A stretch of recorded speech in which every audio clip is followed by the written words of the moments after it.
Every billionaire in history had a spy watching them. And guess what? Right now, so do you. You wake up in the morning. You grab your phone. You check your messages, your emails, maybe scroll through your feed for 30 seconds. Nothing unusual. Just another day. But here's what you don't know, and what the intelligence community absolutely does. Every single move you just made was tracked. Not by some shadowy villain in a movie. Not by a billionaire plotting against you from a glass tower somewhere in Manhattan or Dubai. But by systems, algorithms, and yes, actual human operatives that have been refining the art of surveillance for over a century. Welcome to your life as every spy. I'm not talking about James Bond. I'm not talking about Jason Bourne.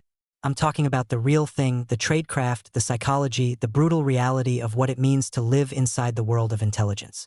And more importantly, what that world already knows about you. Stick with me for the next 9 minutes, because by the end of this video, you're going to see your everyday life in a way you have never seen it before.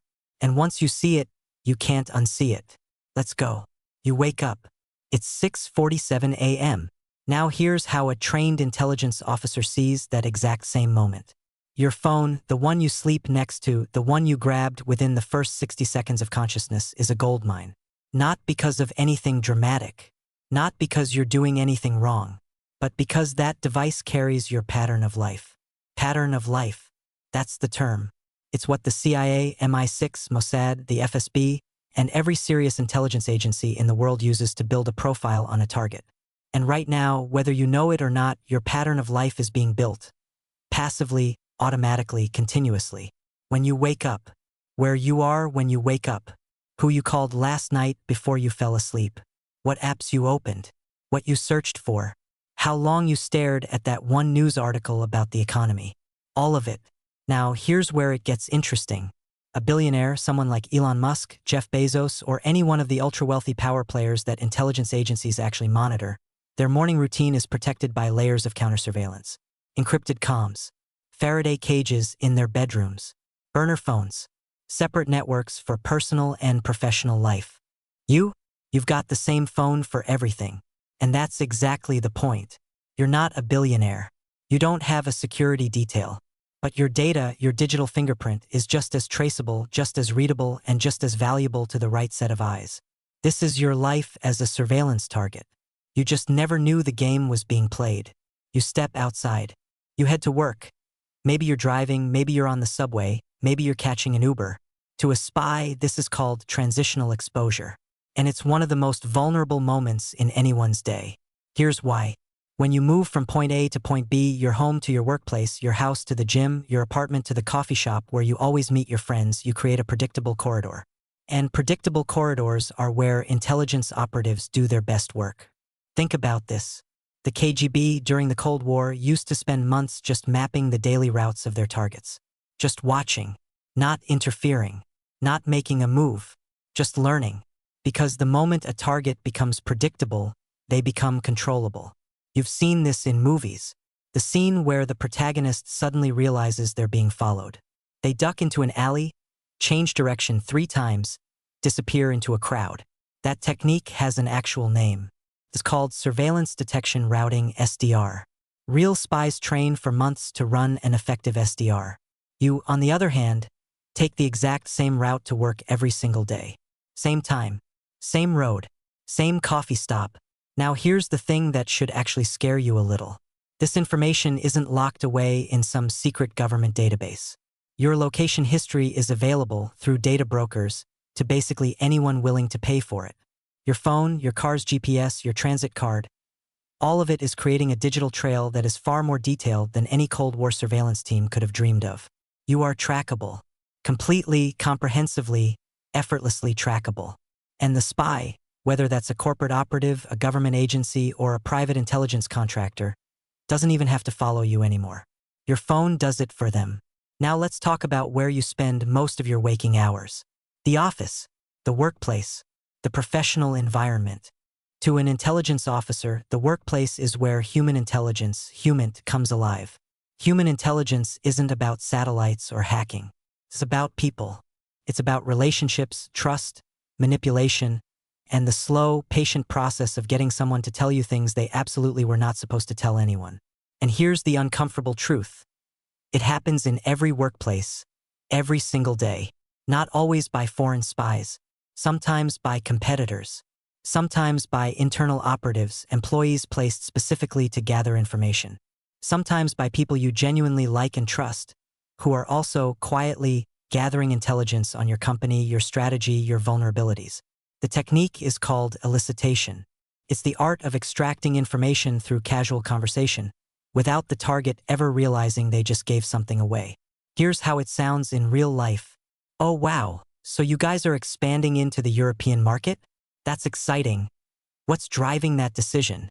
That question, asked in the right tone at the right moment by the right person, can extract months' worth of competitive intelligence. And you'd walk away from that conversation feeling great, feeling heard, appreciated, interesting. The CIA literally trains its officers in this. There are multi-week courses on how to conduct elicitation without ever asking a direct question. And here's the wildest part. It works on everyone. Executives, engineers, sales teams, even the people who think they're the smartest person in the room. Because elicitation isn't about intelligence. It's about trust and ego. And both of those are human universals. You've probably been elicited. You probably didn't know it. And the person who did it walked away with exactly what they needed. Let's go deeper. Let's talk about your digital life, because this is where modern intelligence has completely rewritten the rulebook. There's a concept in the intelligence community called a shadow profile. It refers to the comprehensive picture of a person that can be built entirely from publicly available and commercially obtainable data, without ever having to directly surveil them, hack them, or even speak to them. Your shadow profile includes your approximate home address, based on where your phone sleeps every night, your income bracket based on your purchasing patterns and the apps you use, your political leanings based on what you read and share, your relationship status and the emotional temperature of your life based on your messaging metadata, your health, including things you haven't told your doctor, based on what you search for at 2 a.m. And here's what should genuinely stop you cold. Data brokers in the United States alone sell this information every single day. There are hundreds of companies that aggregate your data, package it, and sell it to advertisers, to insurers, to law enforcement, to political campaigns, and yes, to intelligence operators, both domestic and foreign. The intelligence agencies of rival nations, China's MSS, Russia's FSB, Iran's Vivek, they aren't just hacking government servers. They're buying data, commercially, legally, from the same brokers who sell to anyone with a credit card. Your life, your shadow profile, is available on the open market. Now, the billionaires know this. The tech titans who built these systems have entire teams dedicated to scrubbing their shadow profiles, suppressing their data, managing what exists about them in the commercial data ecosystem. You don't have that team, but now you know the game is being played. And that's the first step to playing it smarter. It's the end of the day. You're home. You're relaxed. You're having dinner, watching TV, maybe pouring yourself a drink. You're off duty. Spies call this the soft window, and it's one of the most tactically valuable times in any surveillance operation. Why? Because when people relax, they talk, they share, they drop the professional mask they've been wearing all day and say things they would never say in a meeting room or a busy office. Think about every major intelligence scandal of the last 20 years. The pillow talk leaks, the bar conversation that was recorded, the private dinner where someone said something they absolutely should not have said, in a room where they absolutely should not have said it. In the old days, operatives had to physically be there, wearing a wire, planting a bug, sitting 2 tables over with a directional microphone. The technology was clunky. The risk was high. The opportunity windows were narrow. Today, your home is full of microphones. Your smart TV, your virtual assistant, your smart speakers, your laptop with its always-on camera and mic, your phone even when you think it's off. Now, I want to be careful here. I'm not saying every device in your home is actively recording and transmitting your conversations to a government database. The reality is more nuanced, more fragmented, and in some ways more disturbing than that.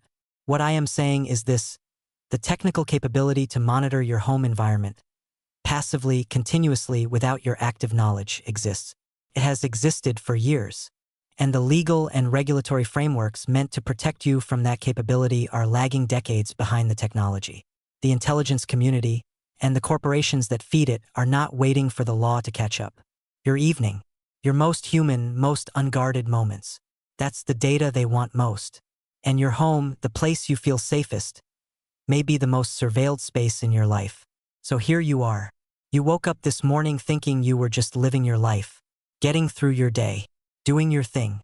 But what you were actually doing, what you do every single day without realizing it, is generate intelligence.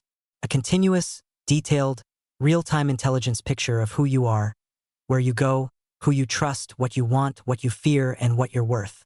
You are, without ever signing up for it, living the life of every spy's most valuable asset. Not because you're dangerous, not because you're important in the traditional sense, but because data is power. And your data, your ordinary, unremarkable, everyday data, is worth more than you have ever been told. The billionaires know this. The intelligence agencies know this. The tech companies built their trillion-dollar empires on this exact truth. Now you know it too. And here's the thing about knowledge. Real, uncomfortable, eye-opening knowledge. It changes how you move through the world. It changes what you share, who you trust, and how you protect the one asset that no one else can replicate. Your life. This is your world. These are the rules of the game. And now that you see the board clearly, you can start playing differently. If this video made you see your daily life in a completely different way, drop a comment below. Tell me the moment that hit hardest. And if you want to go deeper into the real mechanics of the intelligence world, the techniques, the history, the people who built these systems, make sure you subscribe, because we're just getting started. I'll see you in the next one.